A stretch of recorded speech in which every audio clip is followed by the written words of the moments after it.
In the summer of 1953, in the heart of Tehran, democracy was suffocated in silence. A CIA-backed coup d'etat toppled Iran's democratically elected Prime Minister, Mohammad Mossadegh. And even though it reshaped not only Iran, but the balance of power in the Middle East for generations. Why did the United States and Britain orchestrate this covert operation? What did it mean for Iran's future? And why does it still matter today? First of all, who is Mohammad Mossadegh? Mohammad Mossadegh was no ordinary politician, a Western-educated lawyer, an ardent nationalist, and a man deeply committed to parliamentary democracy. Mossadegh rose to power in 1951 as Iran's prime minister.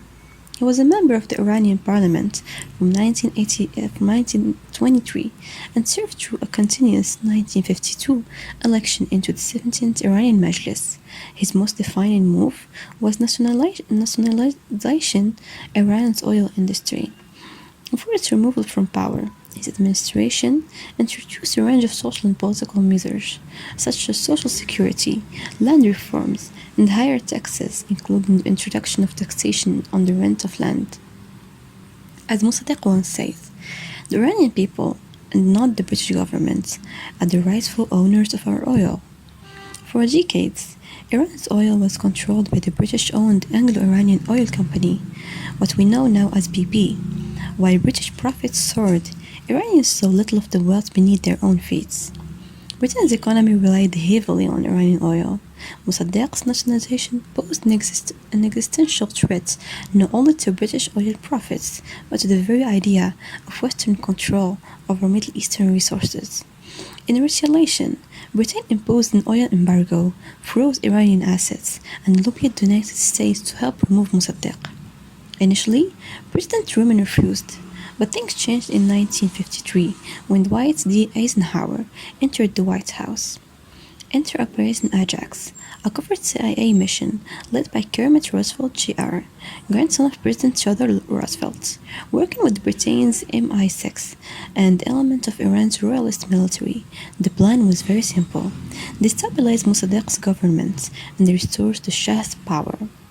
Propaganda flowed the newspaper. Bribes were paid to parliamentarians, generals, and even street thugs to spark chaos. Fake protests erupted, and the Shah, initially hesitant, fled to Rome after his first coup attempt failed.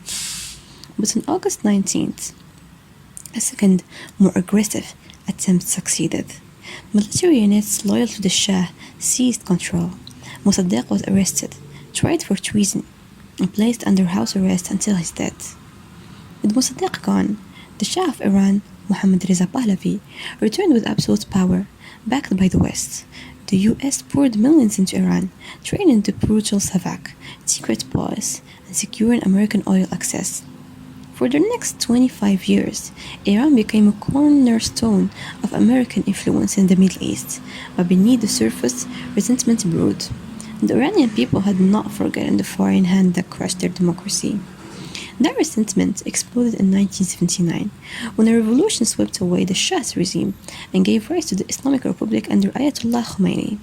The US embassy was seized, hostages were taken, a new era of hostility began. The 1953 coup is not just history, it's a turning point that shaped the distrust between Iran and the West. It's why many Iranians still view foreign powers with suspicion. And it's a reminder that interventions in the name of stability often create the very chaos they aim to prevent. Operation Ajax is just a case study in imperial overreach, covert manipulation, and the long-term costs of short-term gain. Mossadegh once said, "If I sit silently, I have sinned." He didn't stay silent, and for that, he paid the price heavily. But in remembering 1953, perhaps we can